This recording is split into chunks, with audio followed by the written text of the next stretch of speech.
Alright, welcome to Nightmare Frames Prologue. Supposedly this is the first chapter of a much longer game that's currently in development.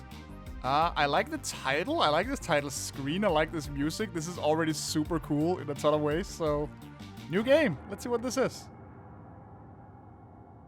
I don't know what this square in the corner is, but... Alright. The guys don't know the lunatic returned to camp. I had to warn them before it's too late. Okay. Oh, it's a point and click. Cool. No! No! Oh, jeez. Hello.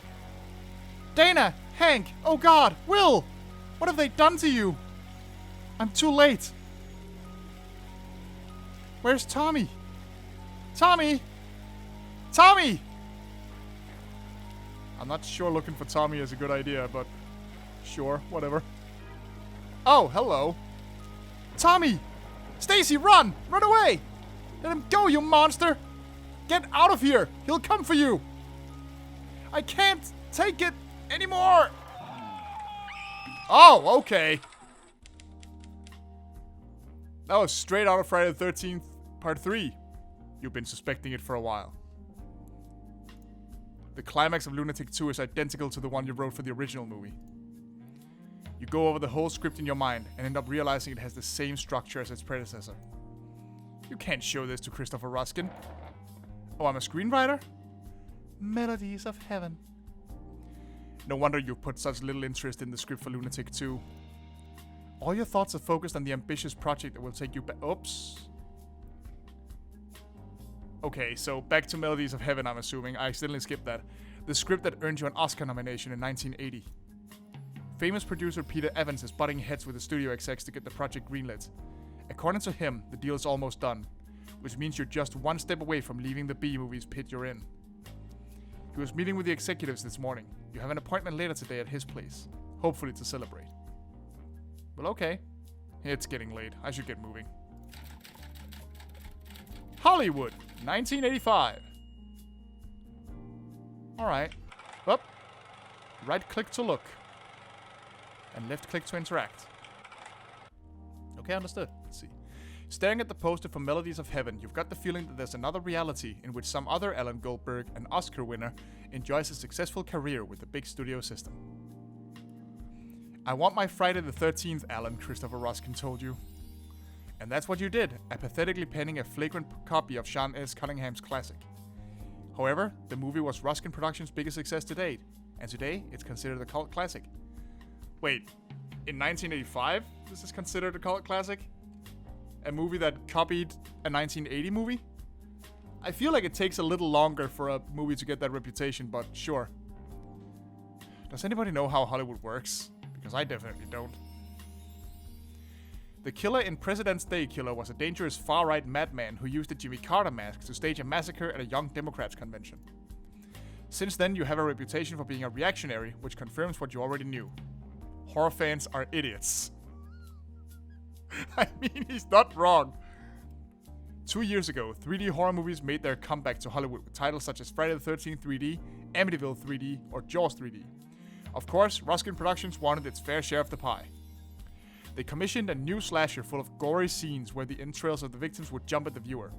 However, the budget was so small for a change that most of the scenes requiring more complex VFX than usual were discarded. The director made up for it by moving the camera closer to actresses' breasts. Ruskin didn't object. Neither did the viewers. Yeah, that sounds about right. So what's this one? You try not to focus too much on the promotional poster for Lunatic. You fear your future will consist only of writing its sequels up until far into the 90s. VHS editions of all the movies you've written sit on that shelf. Pam makes sure to send you a copy 2 days before East Domestic format release. You've lost track of how long ago you unplugged the TV, never to plug it back in again. There's nothing of interest in that box. You usually read the news in the papers, and TV series are nothing more than watered down movies. Oh yeah, that was back then.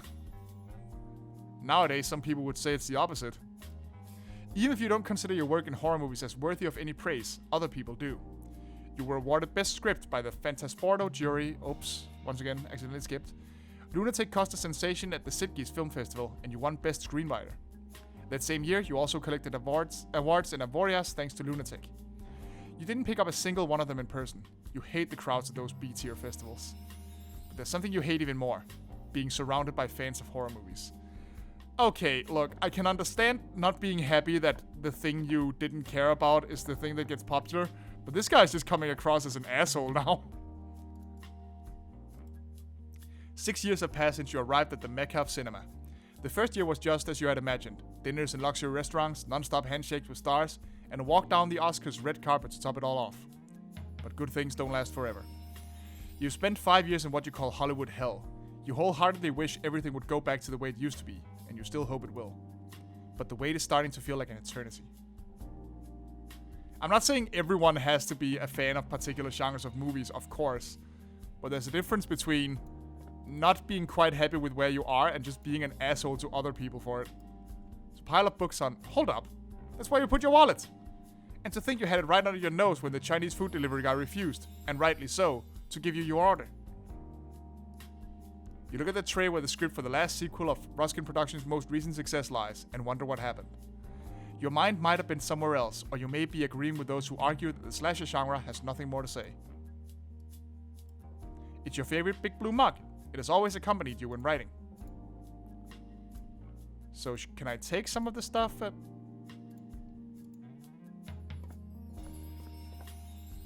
I can grab my wallet, that's good. You take the wallet in the hopes of not misplacing it and forgetting about it again. It's a good thing you always carry a few bills in your jacket so you can pay for cabs. I don't know how to open my inventory though. Anyway, let's look around. Window. Movies taught you to love the streets of Los Angeles. Reality, to hate them. You always wanted to have an apartment you could write your scripts in with a view of the Hollywood sign. If it wasn't for the fact that you have to stick half your body out of the window just to be able to see the letter D, you could say you've achieved your dream. You can't remember the last time you turned it on. Oh, fuck off, come on. It was to try out the latest sensation in computer narrative, King's Quest II, Romancing the Stones. The narrative wasn't good enough, and your character died again and again. You couldn't stand it more than 5 minutes. You already flipped through that issue. George A. Romero tries to milk the success of Night of the Living Dead for a third time. A theatrical director from Chicago makes his movie debut with an adaptation of H.P. Lovecraft's short story for Charles Band's Empire. Oh, okay. Well, that sounds interesting. I think I know who that might be.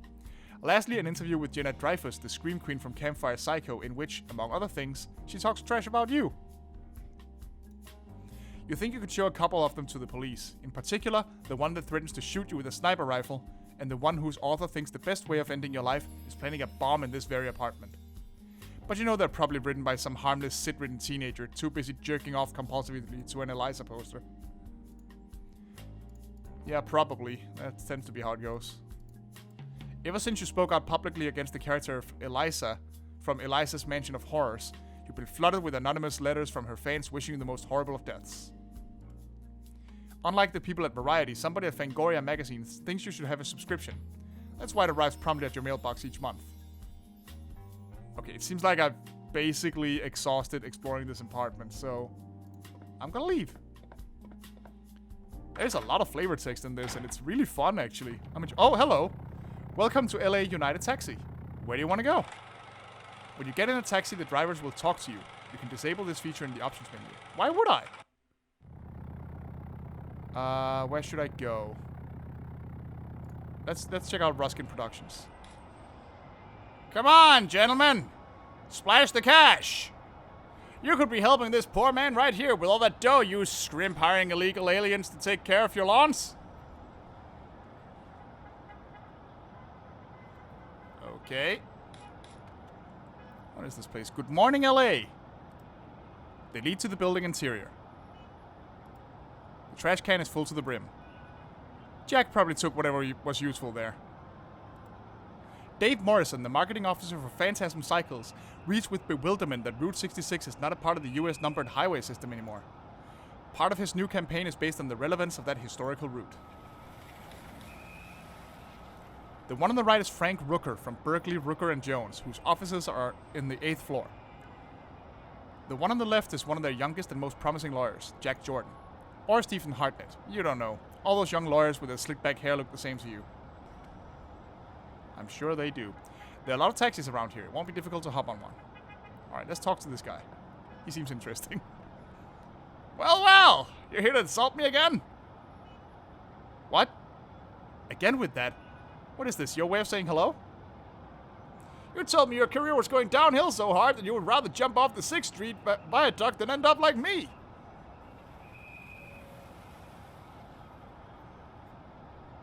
Come on, Jack. Don't be resentful. Even if it had happened 12 days and 46 minutes ago, I don't like to be called resentful. Okay, fair. Those things do hurt, Alan. Alright, for the umpteenth time, I'm sorry. I've got the habit of saying what I think. That's not a virtue. The trick is to think what you say. That's actually very wise. You know what, Alan? You're a strange guy. You don't like people, you freak them out, yet somehow nobody tells you to fuck off.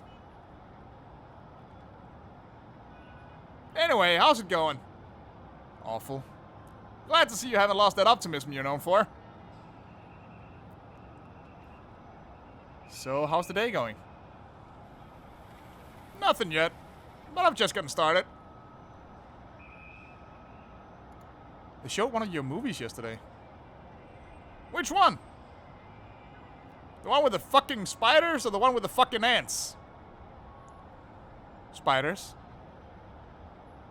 And how do you know if you don't watch TV? I read it in the papers. Those movies are in the spotlight again with this whole 50s revival that's going on. I still don't see a single cent from them. Not that I should anyway. The production company went bankrupt and who knows who's got the rights now. Some asshole must be making crazy money off my work while I'm here begging. Yeah, that is unfortunate what happens sometimes. Though not long ago, a couple of journos came for an interview with one of those magazines for wankers. What was it called? Starlog? I felt like a director again, telling them about how those movies were made. Those were good times, Alan. Is he supposed to be like some kind of Mr. Big kind of dude? Because that sounded like giant monster movies to me. Why do you beg in a place like this? Yeah, that's a good question. I don't like to hustle from common people. It's hard enough for them to just earn a living.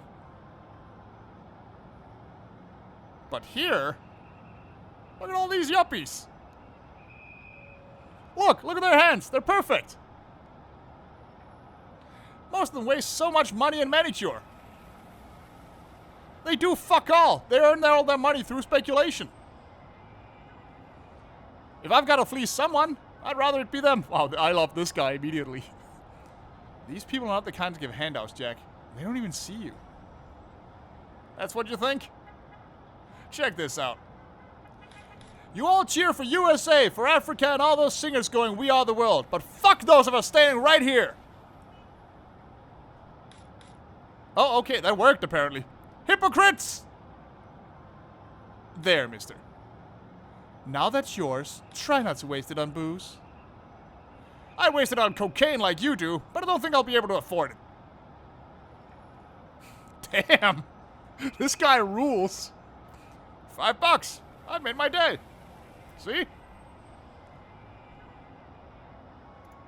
Well, I've got things to do, Jack. Behave, Alan. Okay, I love this fucking dude. He's awesome.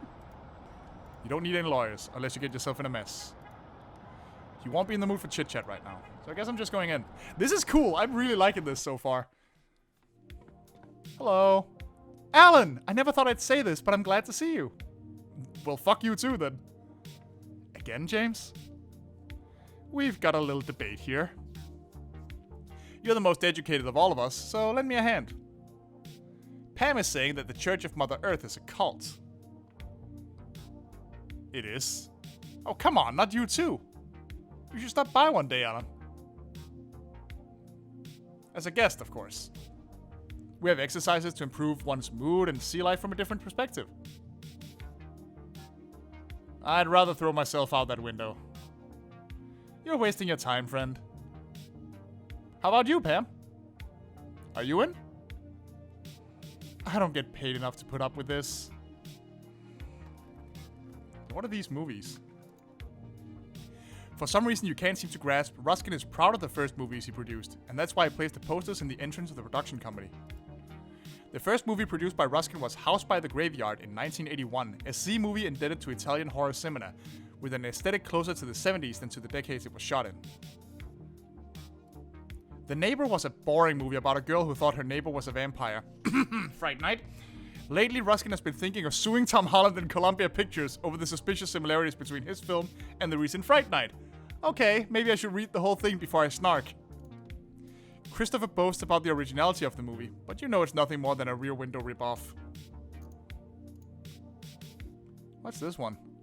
Christopher Ruskin was so impressed with the concept of shock waves that he wanted his own Nazi zombies movie. Oh, I haven't seen that one. Scharführer had little success, and the blame fell on Ruskin Productions' then official screenwriter. I thought there was more after that. Then official screenwriter. After the disastrous premiere, you were hired to replace him. Is this the one with John Carradine, or is that Shockwaves? You never remember. Shockwaves? Of course it is. So what's in the file cabinet, I wonder? The files contain information from 1978 to the present day. What are you looking for exactly?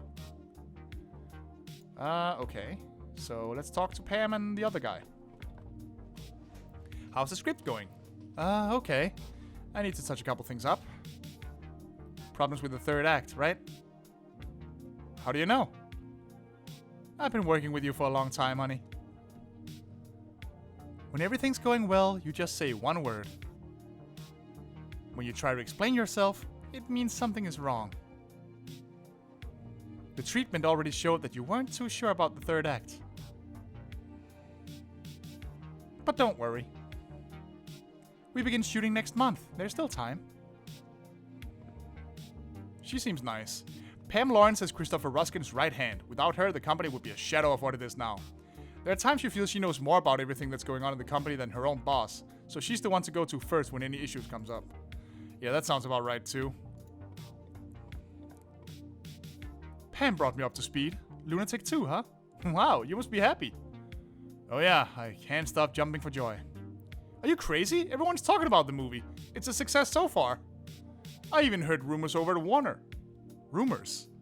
They want David Draven, the director, to shoot the next Stallone movie. Though Sly wants to keep George B. Cosmatos. Anyway, Lunatic's the talk of the town. And did you hear anything about the screenwriter? No, I'm sorry. What are you working on now? I've taken a couple months off. I haven't stopped shooting lately. Though Martin's been calling. Who's Martin? Scorsese. He wants me in his next movie. Paul will be there too. Paul? What Paul? McCartney? Newman. I haven't made up my mind yet. I've also been talking to Brian. What, De Palma? Brian May? I called it! Hey, Alan, are you pulling my leg? I don't know what to do. I might consult with Steven. Yep, knew it. Good. What are you doing in that cult exactly? Again with that? We're not a cult, we're a legally constituted church. Okay, call it whatever you want, but what do you do there? We're not allowed to talk about it. Come by one day and see for yourself. Boy, this smells an awful lot like a certain church of happyology. How's that a way of advertising yourselves? Just imagine I drop by one day and end up with melted wax on my chest and 4 octogenarians ready to abuse me.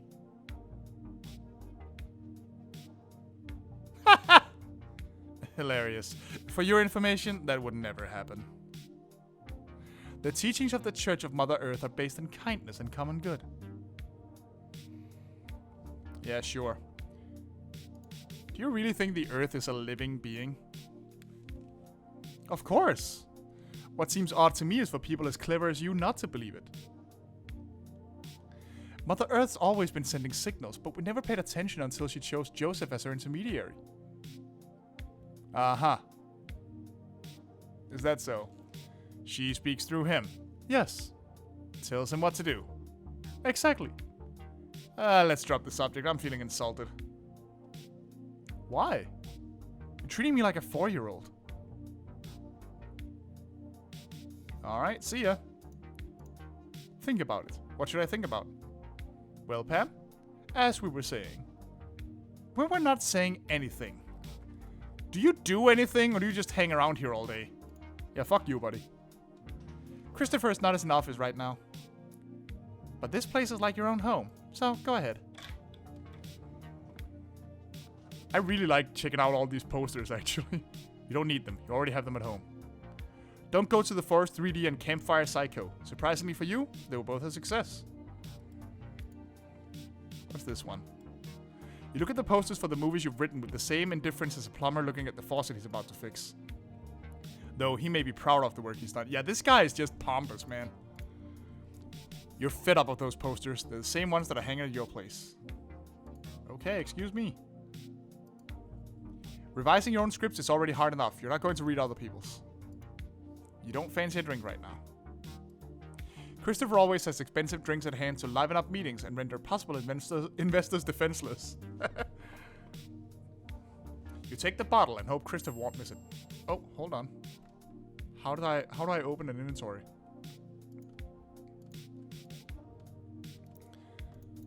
Okay. You don't need to know the current market trends and audience preferences of horror movie fans. It's clear to you. Blood and tits. You've surprised Ruskin talk... God damn it. You try to rip one of the plant's leaves off, but they're firmly attached to the stem. Jenna Dreyfus, the actress from Campfire Psycho, gifted him a bamboo plant with the intention of improving the office's feng shui. You're no expert in this kind of pseudoscience. The Hollywood population so happily embraces, but you don't see any relationship between one and the other, except that both come from China. Though low, the powerful California sun blinds you when looking through the window. Okay, I guess that's all there is. How do I open that inventory of mine? I can't find a button that opens it. Huh, weird. Maybe it'll tell me eventually. Oh, water cooler. You don't see any glasses around, so you ready yourself to drink directly from the little faucet when you realize you don't want to be taken for an eccentric. You turn around to ask Pam to refill the glasses. But you see she's busy, so you change your mind. Fucking riveting story, bro. Alright, let's flag down a taxi and visit somewhere else. This is interesting. I'm actually really liking this. I have a mixed relationship with point-and-click adventure games. Because I'm always at a loss for what to do. I'm so stupid at figuring them out, but I can get very invested in the stories with all this flavor text. You stay next to the taxi stop and wait for a free one to arrive. Where to, man? Let's go to Peter Evans' mansion, whoever the hell that is. Thanks for your cooperation, officer. Have a nice day. Oh, Goldberg. What a tragedy. What happened? Where's Evans? I'm afraid I got bad news. Evans committed suicide. What? We're in shock, too. We can't seem to understand. But... Wait, who was Evans? An appointment to talk... Oh, right. Okay. Why did he commit suicide? He's got everything a man can aspire to. We don't know what goes through other people's minds, Goldberg. Truth is, he seemed more short-tempered than usual lately, but hey, who isn't in this city? What are you doing here? Evans had some essential documents that had to be submitted today in order to close the sale of the studio to the Japanese. The LA Chief of Police allowed me to go in and get them. Very kind on his part. Hold on, are you selling the studio? That's the plan. They're in charge from now on. Lucky me, they want to keep the current corporate board. I had an appointment to talk about the project. Ah, yes. Well, let us talk about it, okay? As you know, Evans was the only one protecting your project against the opposition of the rest of the executives. Now that he's gone, I'm afraid we won't be following through with the movie. Anyway, I don't think it would have been made even with Evans, now that the studio will be in the hands of the Japanese. They're more Godzilla than Kurosawa, if you know what I mean. The trend is action heroes like Stallone and Schwarzenegger, or otherwise movies like the ones Amblin is making. Ah, good old Amblin. Yeah. I'm afraid there won't be any room for high-budget drama such as the one you're proposing. We're grateful for Peter Evans' work. The studio pulled through its worst times thanks to him. But we're in 1985, Goldberg. Teens rule the box office. I hope you understand. Anyway, since you're here, I've got something to show you. I found this in the desk beside the office phone. Barry Landau produces a letter with a letterhead of some flying saucer pictures. It seems to be a small studio of little to no budget devoted to fantasy or horror movies. You can't grasp why Evans committed suicide, but much less why that was in his office. Peter Evans despised those kind of small producers worried about making money with exploitation movies instead of making art. It took a lot for you to stand up for yourself, given that you were responsible for several mass killer movies. Curious, isn't it? Evans dealing with this kind of scum. You know what? You can keep it. Your talent is closer to this trash than to ours. What the fuck, dude? Come on. Hey, I've proven I can be more than a slasher screenwriter. Let me remind you I was an Oscar nominee. So was Cher last year. Take it. My hand's getting tired. Man, these are the most pompous dicks. I wish you much success in your career, Goldberg. You'll need it. Hollywood is changing. We're not in the 70s anymore. Goodbye. If there was ever a chance to touch heaven in Hollywood again, it's gone. You're surprised to realize, though, that you're... God damn it! I keep doing that on accident! Peter Evans was an important figure to you, not only because he believed in your project and tried to move heaven and earth to get it made. Peter Evans was the man you wanted to become. Wealthy, well-connected, and able to bring top-tier movie projects to life. Now he's dead. By his own hand. How is it possible for someone who's got everything they want in life to end up like this?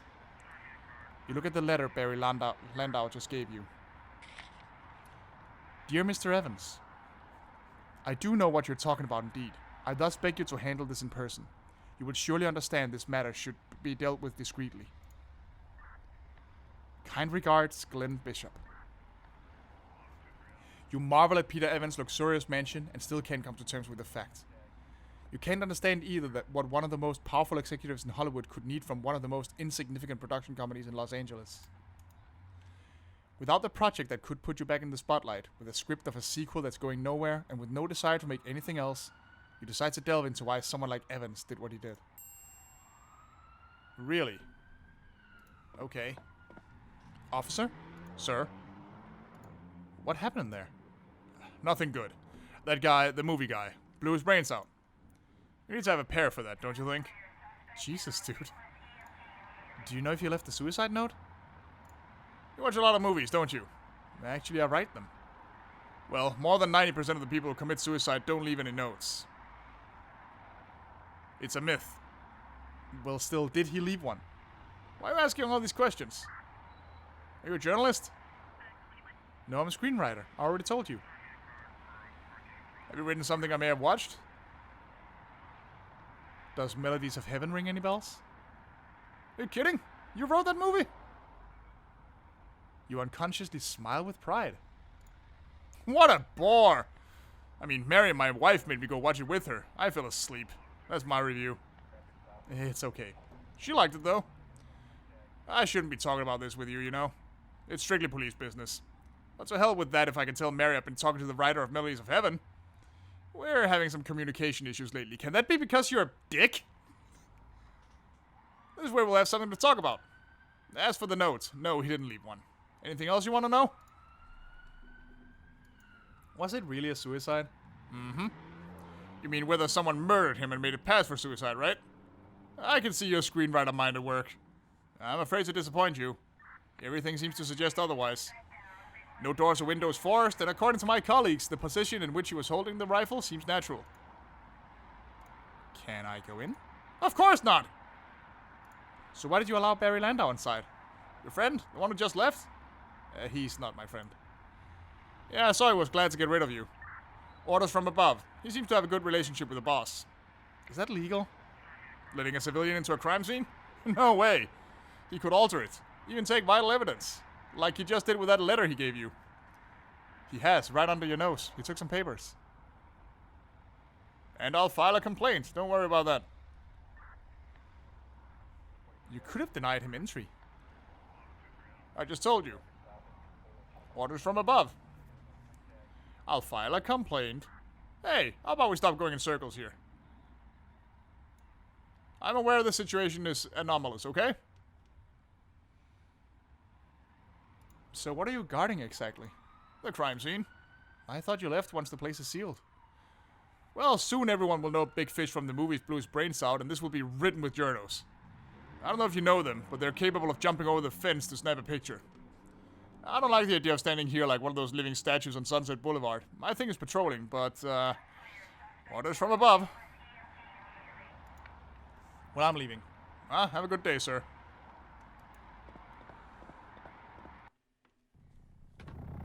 Hi, we meet again. Where do we go this time? Joe's Diner, please. I'm very intrigued by this. This is super fun. Well, well, well. Who do we have here? Crawl back from your hole already.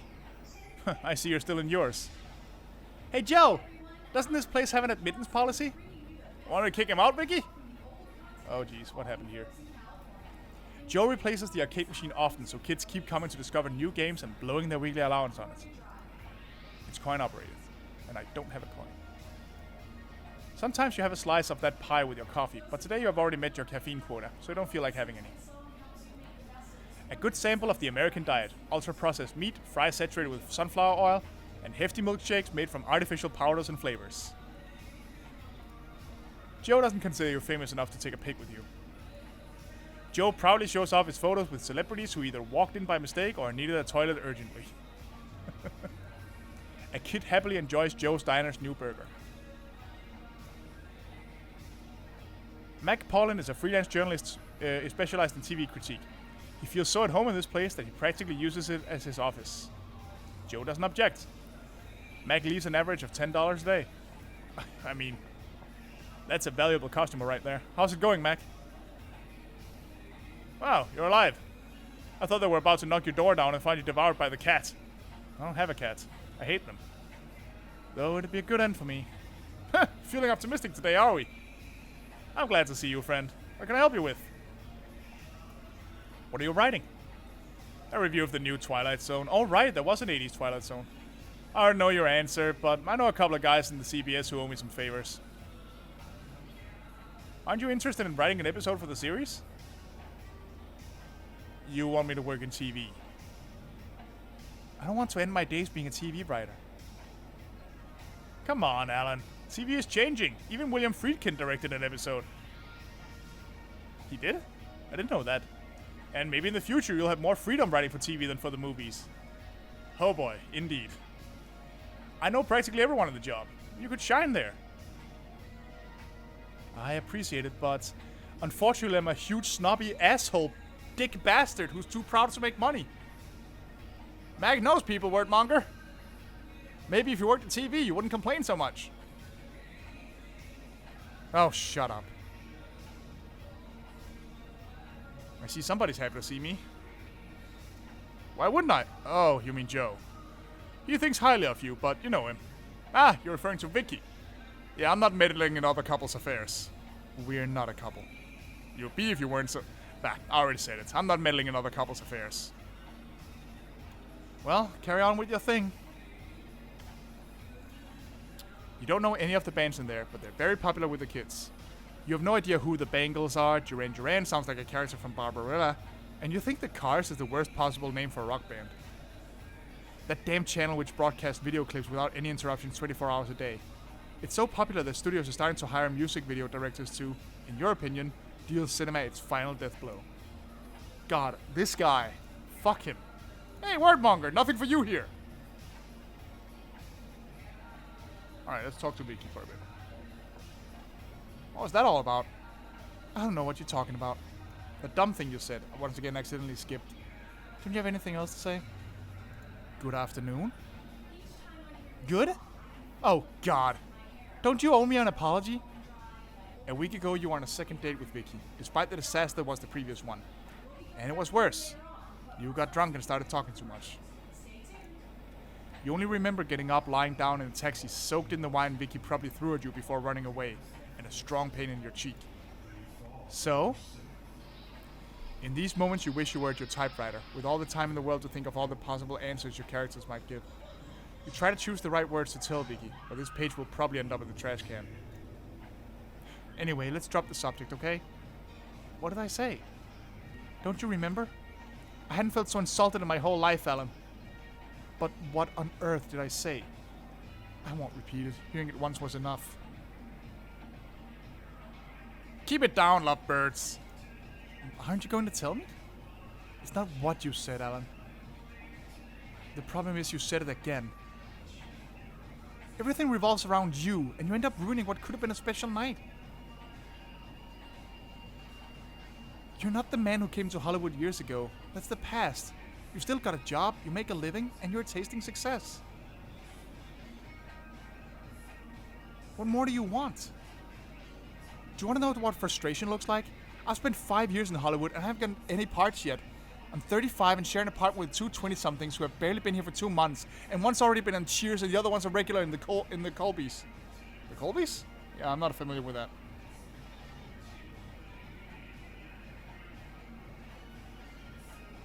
And that doesn't prevent me from respecting the ones I love, you know? Alright, I'm sorry. Yeah, you just dealt yourself a fucking death blow there. You're better at offending than at writing scripts, you know? And the worst thing about it is... God, I'm such an idiot that I'd hang out with you again tonight. But it's over, Alan. I don't need such a relationship in my life right now. I don't blame you for it. I can barely stand it myself. Try to see life as it is, Alan. Do your part if you want what we have to work. For a moment you think about apologizing again, this time in a less apathetic and more sincere way. But you know it won't change Vicky's mind, so you decide to spare her the words. Man, I really hope this guy gets some serious development, because he's kind of a prick right now. We'll see. Yeah, we'll see. So, did you go to a casting this week? 3. And it's always the same. I'm either too young or too old. Why don't you get her into one of your movies? I tried. Twice. Associate producers get their lady friends in. I can't do anything against that. You're not pushing yourself enough. That's not how it works, Joe. I'm just a screenwriter. But why am I explaining myself to you? Why are you barging in on our conversation? Because Vicky's worth a lot. She's a good actress. I know she's good. Very good. Yeah. If she were as good as you say, we'd have already seen her in a lunatic movie. Just let it be, Joe. Alan is right. Why are you defending him? Are you so infatuated that you swallow everything he says? Excuses! If he'd wanted to, you would have been in one of his movies already. I'm sure this guy means well, but yeah, that's not how it works. It's your life and I'm not meddling. You haven't stopped meddling. I only want what's best for my employees, okay? Is that clear? Look, may I know what I said during dinner? You should know. I should, but the thing is I don't. Then try to remember. Okay, don't pull that shit. That's the most infuriating and unfair thing you can do. I'm sure he was an asshole, I'm not denying that. But when someone is asking, what did I do wrong? They're probably asking so they don't do it again. You can't pull this if you cared you would already know crap.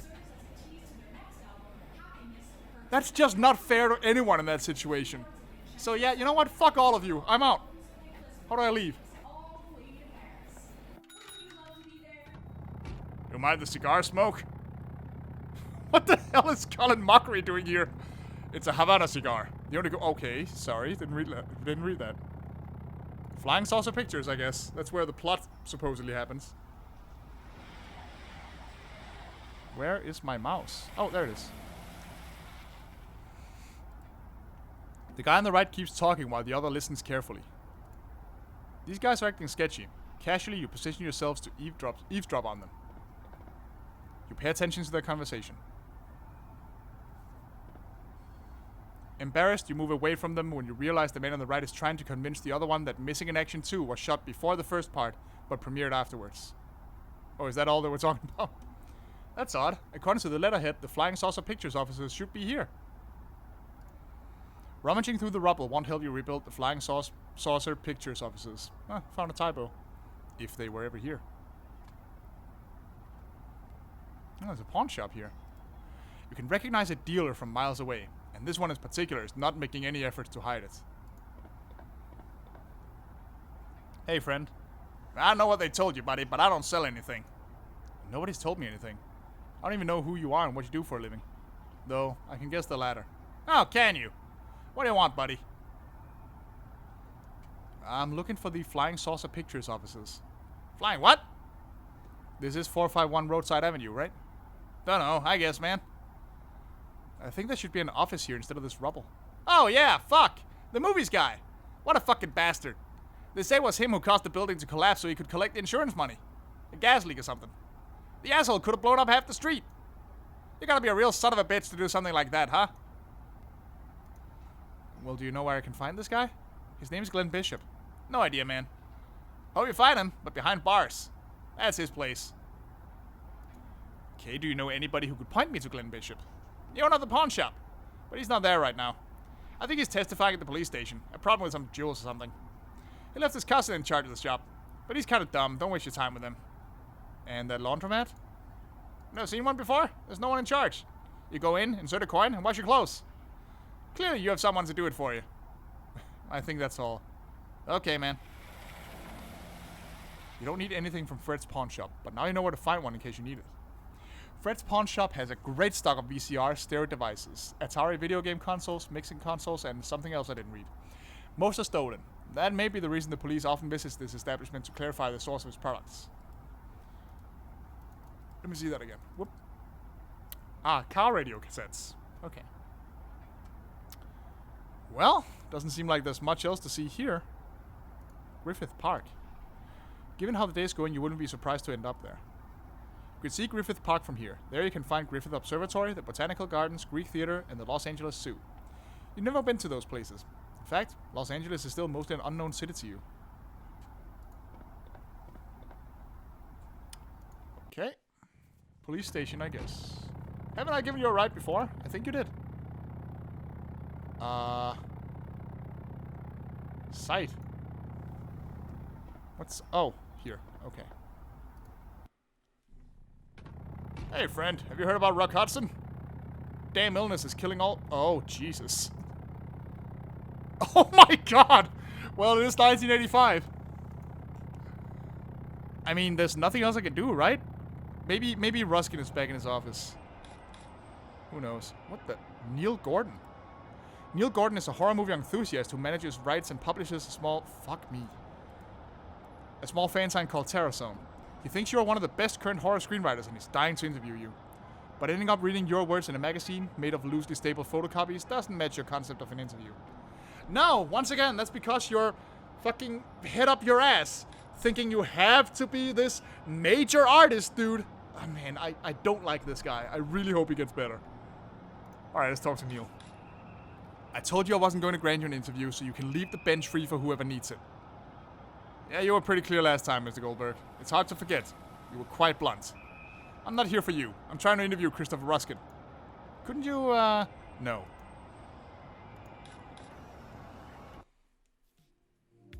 So is he in this time?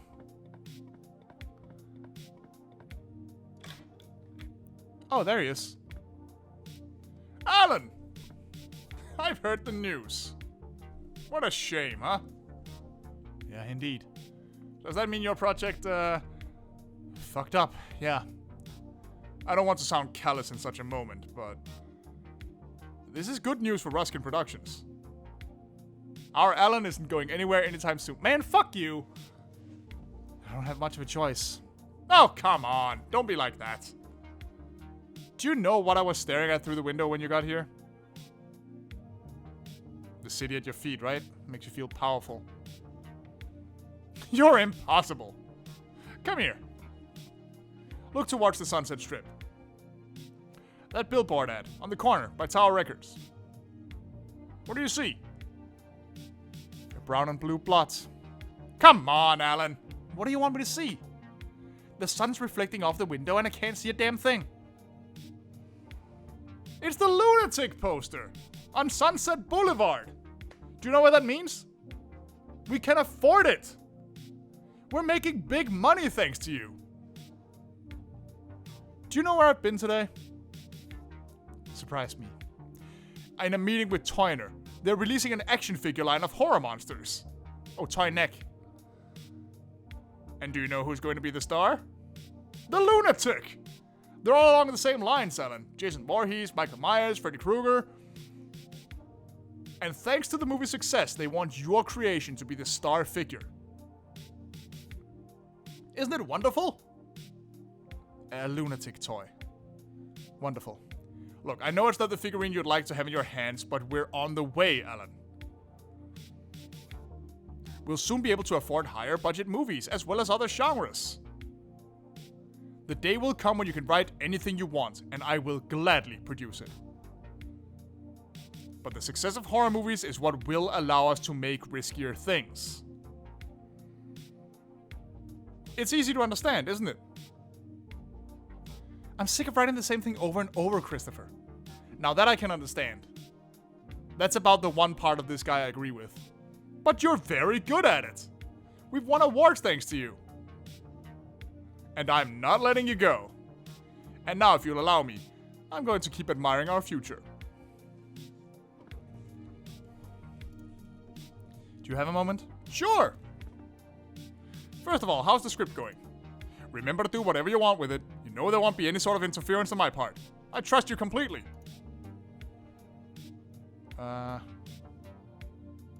I've got issues with the third act, but it's nothing I can't fix. The usual writer's block, huh? Think of something shocking. You've got time. There's still a month to go before we start shooting. What did you want to tell me? Does Crosby always have to be here? Well, let's drop it, okay? I don't mind a star hanging around this office. Well, it bothers me that they try to recruit everyone and their mother into their cult. You know what? Sometimes I wonder if it would be a good idea to join them. Are you serious? Don't you have enough with believing in pseudoscience? They have power in Hollywood, Alan. Lots of power. They could help Ruskin Productions take off for good. Look, I don't want to hear it. It's just an idea. I don't think I'm doing it. Does Glenn Bishop ring any bells? Glenn Bishop. He's got a small production company, Flying Saucer Pictures. I recall some RKO producer from the 40s. Are we talking about the same person? No, I don't think so. Well, there's nothing else then.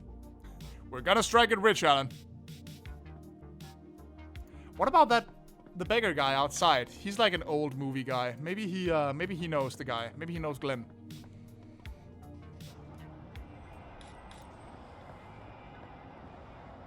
Hi again, Mr. Smiles. Oh, apparently not. Okay. I should give you a discount. Where do we go? I guess there's nowhere to go but home.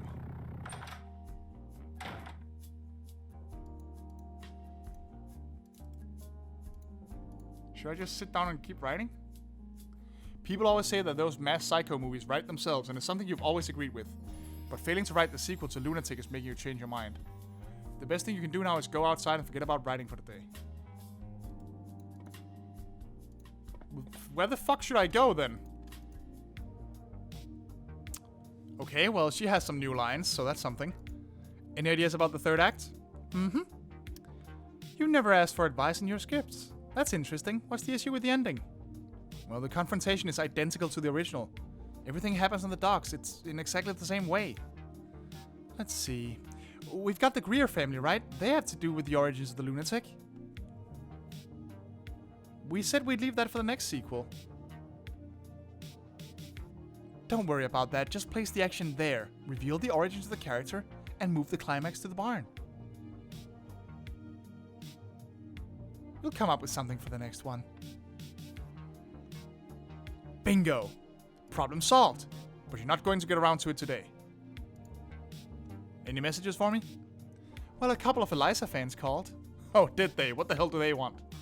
To see you dead. Whoops. I just said in an interview that she doesn't care about horror movies. Just like you. and that her only interest being in TV is showing skin so that her idiotic fans can jerk off.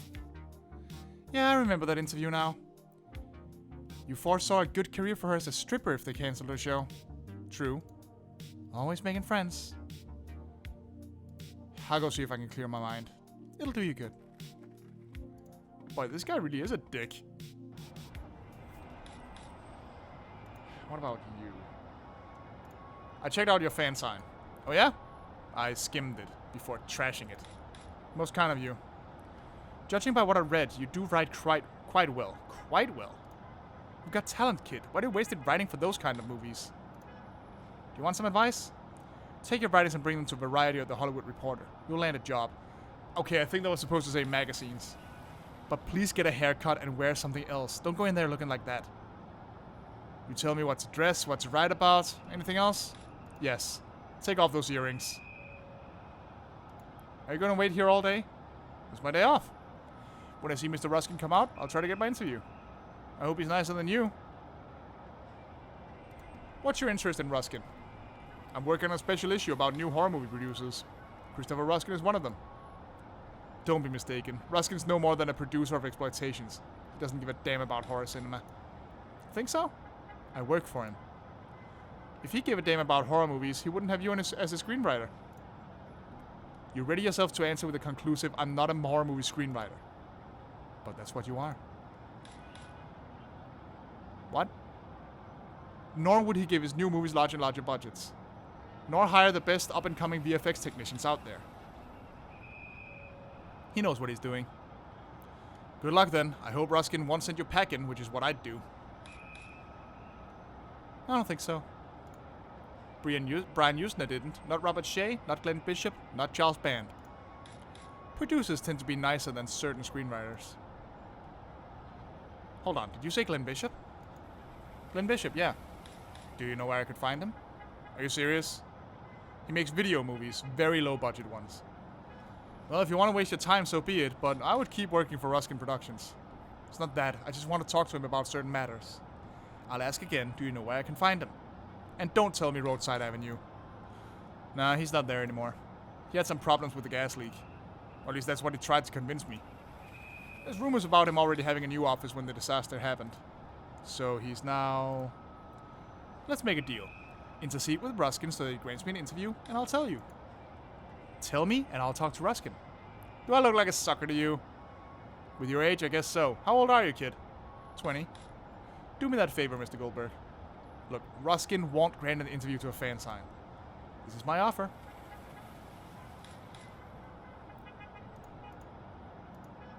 Okay, sure. Let's go talk to Ruskin then. Now we're getting somewhere.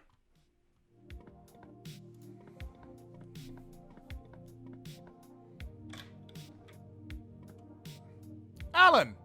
Grab a drink, make yourself comfortable. Do you have a moment? Sure. There's a kid who wants to interview you. Oh yeah? Variety? The Hollywood Reporter? Some fan sign. Ah. Some fan sign. Yeah, not interested. Well, the kid adores you. I don't know why, but he does. Does he? He says you're more than a director of exploitations, that you know what you're doing. Of course I am. I try to hire the best. Those were his words. Yeah. And he knows how to write. He's as good or even better than any film journalist you know. Man, he knows how to negotiate. Damn. You know what, Alan? I've been thinking about hiring a press officer lately. That would free up Pam, who's already quite busy with her work. You say the kid's good? Check for yourself. Accept the interview. Every time I've trusted your gut, it's been good for me, so... Yeah, you can tell him to come by. Alright? But not today, it's been a busy day. Tomorrow 10 a.m., is that fine? Whatever suits you best. Settled then. Tomorrow, 10 a.m. A boss who's willing to hire new people, that is to say, pay more people, because one of his workers is busy. Is this guy a literal angel? Never heard of a boss quite like that before. Alright, well, Dude has his interview. Get out there. No, damn it.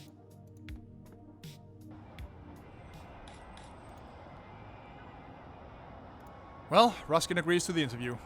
Really? I said good things about you. He's even thinking about hiring you as his press officer. I'm not interested. I already have a job. What do you do for a living? I'm a mechanic. Well, an assistant mechanic. How much do you make a month? It doesn't matter. Don't answer. Ruskin would double it, even triple it. If I accept the job, it would conflict with my reviews of any movie by the production company. You're no mercenary, are you? True. Is that fan sign that important to you? It's my whole life. Are you listening to yourself? You have the chance to earn a ton of money, work for an up-and-coming production company, and attend horror movie shoots. Are you going to miss out on that? Any kid interested in the horror genre would kill for a job like that. You can balance work and the fan sign. Yeah, okay, I'll think about it. When do I get to interview him? Tomorrow, 10 a.m. Thanks a lot, Mr. Goldberg. And now, where can I find Glenn Bishop? Mansfield Avenue. 13. Great. I'd thank you if I hadn't had to bother. Well, this is Hollywood.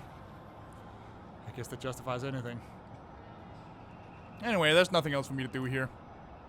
I'm leaving, Mr. Goldberg. Thanks for your help. Try to dress decently tomorrow, not like a criminal. It'll be an interview. I know. A job interview. And take off those earrings. How about you get the stick out of your asshole? Jesus.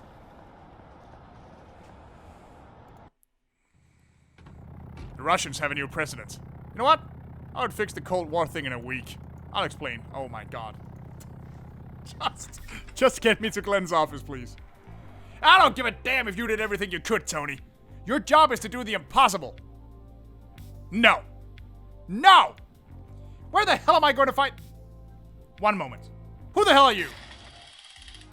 Oh, okay. I suppose that's it. The adventure continues in 2022. Please considering adding Nightmare Frames to your Steam wishlist. I think I will. This is really cool. Oh, trailers.